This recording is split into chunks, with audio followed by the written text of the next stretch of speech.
Yedidim Shalom. Nous allons, comme chaque semaine, entrer dans les alcôves du Tanakh.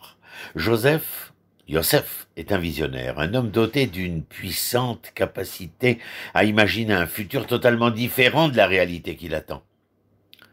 Dans cette paracha de Miketz, cette semaine, il interprète habilement les rêves de Pharaon, à propos des vaches, à propos des gerbes. Il voit, comme nous le savons, 7 ans d'abondance suivis de 7 ans de famine. Cependant, cette capacité à imaginer l'impossible était nécessaire, mais finalement insuffisante pour éviter un désastre agricole et humanitaire, non seulement pour l'Égypte, mais pour le monde. Chapitre 41, verset 57. Regardez. C'était le plan que Yosef a présenté, après tout, et qui plaisait à Pharaon et à tous ses courtisans, comme dans ce même chapitre 41 au verset 37. Qu'est-ce qui était donc si convaincant dans le plan de Yosef? Sa proposition lui a valu tous les honneurs. Celui d'être qualifié de l'être capable de discernement et de sagesse. Parce qu'il est allé au-delà des promesses pour soulager la faim et la famine, il a réussi à l'empêcher par une planification minutieuse, un stockage et une rétention aux Égyptiens d'une partie de leur récolte pendant les années d'abondance. Toujours dans le même chapitre, verset 39. Nachmanide, le Ramban, analyse l'expression de discernement et de sagesse en disant que Yosef était certes celui capable de discerner parce qu'il possédait le talent administratif de distribuer de la nourriture aux familles égyptiennes en fonction de leur taille et de leurs besoins individuels pendant les 7 ans d'abondance. Il était aussi celui empli de sagesse parce qu'il avait la technologie pour stocker la nourriture pendant de longues périodes sans qu'elle pourrisse ou qu'elle ne soit mangée par les mites ou les rongeurs. Comme nous tous, Yosef faisait face à un monde qui avait potentiellement la capacité de nourrir l'ensemble de ses habitants. Mais une disponibilité alimentaire, dirais-je, inégale, a remis en question sa capacité à le réaliser. 7 années d'abondance, suivies de 7 années de pénurie, ressemblent beaucoup à notre monde, mes amis, où dans certains pays, moins de 2,5% de la population souffre de malnutrition et dans d'autres, plus d'un tiers de la population est sous-alimentée. Comme pendant la période du règne administratif de Yosef en Égypte, le monde a aujourd'hui suffisamment de nourriture pour se nourrir, mais contrairement à cette Égypte antique, sous l'égide de Yosef, les gens meurent de faim par manque d'une redistribution réfléchie. Il serait pourtant assez simple, en cette saison où nous avons tellement de biens, d'insérer ici un appel à donner de l'argent pour nourrir les affamés du monde, de doubler nos contributions à la cause de la faim, alors que lui, Yosef, doublait les impôts agricoles pendant les 7 années de générosité. Cependant, ce serait ignorer les leçons de Yosef dans cette paracha de Miketz. Trop souvent, nous nous trouvons à réagir aux pénuries alimentaires longtemps après qu'elles aient fait des ravages au sein de la société. Yosef lui a prédit et planifié la famine plutôt que de fermer les yeux et d'y réagir après coup. Entendez bien, nous ne devons pas seulement nourrir les affamés, mais comme Yosef, nous devons éviter la malnutrition et la famine, à la fois pour éviter d'énormes souffrances humaines et parce que cela a un sens et des retombées économiques, bien entendu. Selon les acteurs sociaux, verser $1 par jour pour éviter qu'un enfant ne développe une malnutrition évite d'en dépenser 100 pour sauver la vie d'un enfant qui souffre déjà de famine. Bien que nous manquions des compétences d'interprétation des rêves de Yosef, nous n'avons pas besoin de ces compétences, je dirais, pronostiques. Le réseau des systèmes d'alerte précoce contre la famine établi après 1983-1985 pour cette énorme disette, famine qui sévit en Éthiopie, là où environ 400 000 êtres humains, entre 400 000 et 1 million, je dirais, d'êtres humains sont morts. On utilise des informations telles que les prix du marché des denrées alimentaires et les données sur les mauvaises récoltes aujourd'hui pour prédire à l'avance où l'insécurité alimentaire et les famines se produiront. Nous avons ces outils. Et malgré tout, les gens n'agissent souvent pas à temps. Au Niger, en novembre 2004, les Nations Unies et d'autres ont averti que les mauvaises récoltes, la sécheresse et un fléau de criquets provoqueraient une terrible famine. Les appels à l'intervention des donateurs n'ont pas été entendus, mais en juillet 2005. Un an plus tard, lorsque des images de millions de personnes affamées et mourantes ont été diffusées dans le monde entier, les Nations Unies ont reçu plus de promesses de dons en une semaine qu'au cours des 6 mois précédents, malgré les avertissements largement diffusés.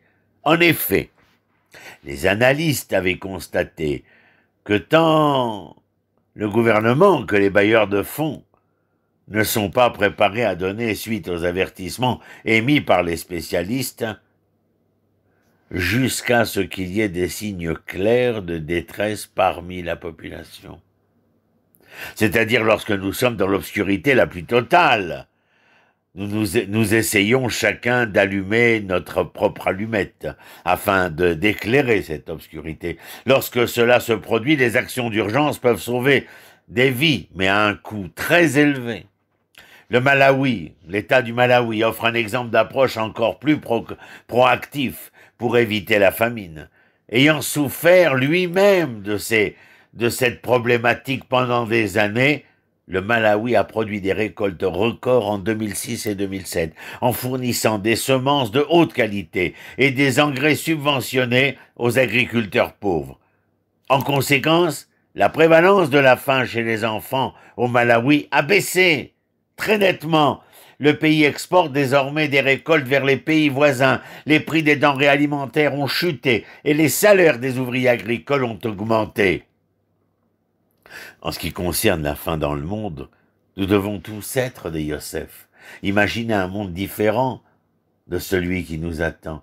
Mais rêver, mes amis, ne suffit pas. Nous devons investir dans des systèmes d'alerte rapide, répondre aux appels à l'aide avant que la famine ne frappe à part entière et aider les pays au sol pauvre à trouver des moyens d'être aussi autosuffisants que l'Égypte à l'époque de Yosef.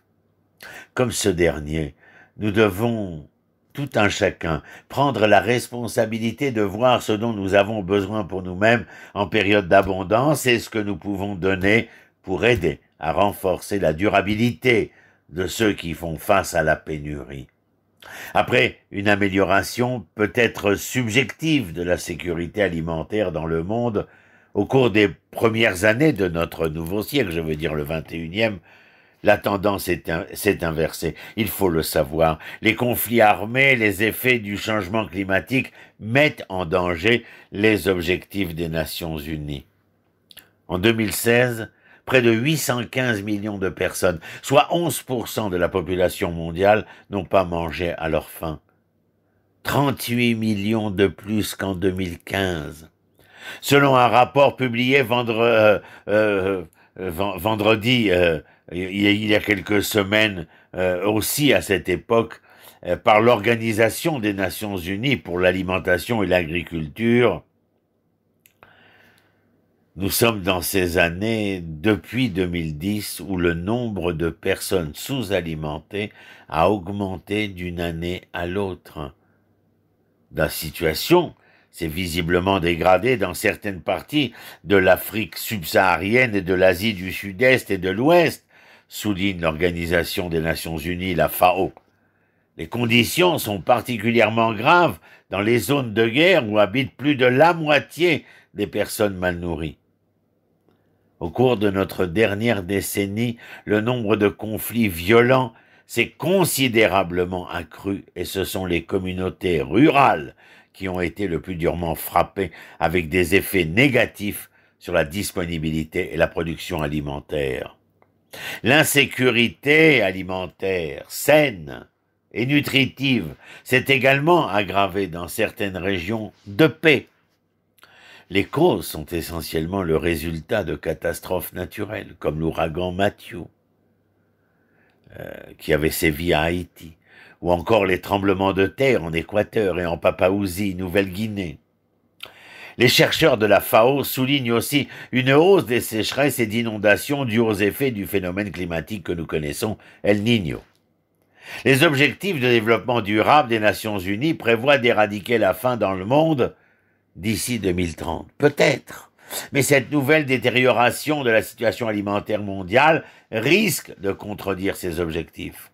La faim ainsi que toutes les formes de malnutrition ne seront pas éliminées d'ici 2030, à moins que l'on ne s'attaque à tous les facteurs qui compromettent la sécurité alimentaire et la nutrition. Le rapport de la FAO démontre que les avancées laborieusement obtenues au cours des dernières décennies peuvent facilement être compromises et de redouter. Malheureusement, cette inversion de la tendance risque de se confirmer dans les prochaines années.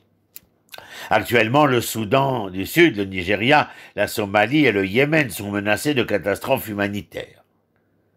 Mais Thomas Podge, professeur de philosophie et d'affaires internationales à l'université de Yale aux États-Unis, est encore pessimiste, allant même jusqu'à contester les grandes avancées en termes de sécurité alimentaire que certains avancent. Selon lui, la méthode de mesure de l'organisation FAO fausse les résultats. Leur définition d'une personne sous-alimentée est beaucoup trop étroite, dit-il. Par exemple, elle ne tient compte ni de la nécessité d'un régime équilibré, vitamines, protéines, minéraux, ni du besoin accru en énergie des personnes qui travaillent physiquement. Ainsi, les tendances positives des dernières années auraient donné un faux sentiment de sécurité. Beaucoup plus aurait dû être fait pour lutter efficacement contre la malnutrition. Apprendre de Yosef à travers cette paracha de Miketz nous interpelle ici et maintenant à agir. À bon entendeur, shalom.